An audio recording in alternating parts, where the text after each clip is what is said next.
সেখানে আছেন সহকর্মী রাকিবুল হাসান। রাকিব, যেমনটা শোয়েব বলছিলেন যে চট্টগ্রামে পলিথিন ব্যাগ বিপরীতে কাগজের ব্যাগ ব্যবহার করা হচ্ছে। আপনি তো রাজশাহীতে আছেন এই মুহূর্তে সুপার শপে, তো সেখানে আসলে কি ব্যবহার করা হচ্ছে, কাগজের ব্যাগ ব্যবহার করা হচ্ছে কিনা বা অন্য কোনো ব্যাগ?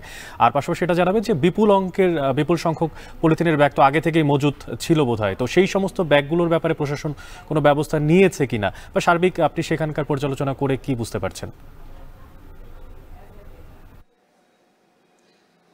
৯৬.৭২ বর্গ কিলোমিটারের যে রাজশাহী শহর, সেখানে ৩টি মাত্র প্রতিষ্ঠান, তাদের ১৭টির বেশি আউটলেট রয়েছে এবং সেখানে যে সুপার শপগুলো, তারা ইতোমধ্যে কিন্তু সরকারি যে সিদ্ধান্ত সেটি তারা জানেন এবং আজকে থেকে যে পলিথিনের ব্যবহার নিষিদ্ধ করা হয়েছে সেই বিষয়টি তারা কিন্তু তাদের যতটা সম্ভব হয়েছে গ্রাহকদেরকে জানাতে পেরেছেন বলে আমাদেরকে তারা জানিয়েছেন। এবং একই সাথে এখন থেকে আজকে থেকে বিশেষ করে যারা সকাল থেকে এই সুপার শপগুলো নিয়ে আসছেন, তারা যেই সমস্ত পণ্যগুলো দিচ্ছেন সেগুলো এখন পর্যন্ত তাদের প্রস্তুতকৃত যে টিস্যু ব্যাগগুলো রয়েছে সেগুলো এবং একই সাথে কাপড়ের ব্যাগের কিন্তু ব্যবহার তারা শুরু করেছেন।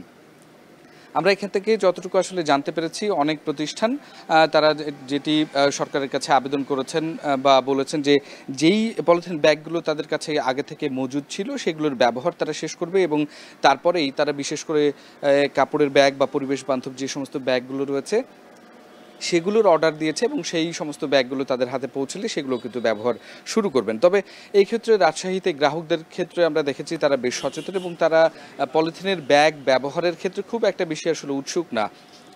কোনো গ্রাহককে আমরা কিন্তু দেখেছি তারা নিজেরা থেকেই আসলে পরিবেশ বান্ধব ব্যাগ এনেছেন এবং সেগুলো থেকে বাজার করেছেন। তবে অধিকাংশ ক্ষেত্রেই যেটি আসলে দেখা যায়, বিশেষ করে কাঁচা শাকসবজি বা মাছ মাংস যেগুলো আছে সেগুলো দেওয়ার ক্ষেত্রে বা নেয়ার ক্ষেত্রে কিন্তু পলিথিনের ব্যবহার বিভিন্ন ক্ষেত্রে হয়ে থাকে, শুধুমাত্র এইরকম সুপার শপগুলো না, এর পাশাপাশি যে সমস্ত বাজারগুলো রয়েছে সেখানেও কিন্তু এর ব্যবহারটা বাড়ছে। তবে সুপার শপের যারা কর্তৃপক্ষ রয়েছে তারা বলছে যে ইতিমধ্যে তারা বিভিন্ন ধরনের ব্যবস্থা করছেন, শক্ত কাগজ বা এর পাশাপাশি অন্যান্য যে সমস্ত কাগজগুলো রয়েছে সেগুলো দিয়ে তারা এইটির ব্যবস্থা নিচ্ছেন এবং একই সাথে পরিবেশ বান্ধব যাতে করে সব কিছু থাকে সেই ব্যবস্থাটি তারা নিচ্ছেন এবং তারা বলছেন যে প্রায় সপ্তাহখানেকের মধ্যেই তারা এর ব্যবহার আসলে উপযুক্তভাবে কার্যকর করতে পারবেন। তো এই ছিল আমার কাছে সর্বশেষ খবর।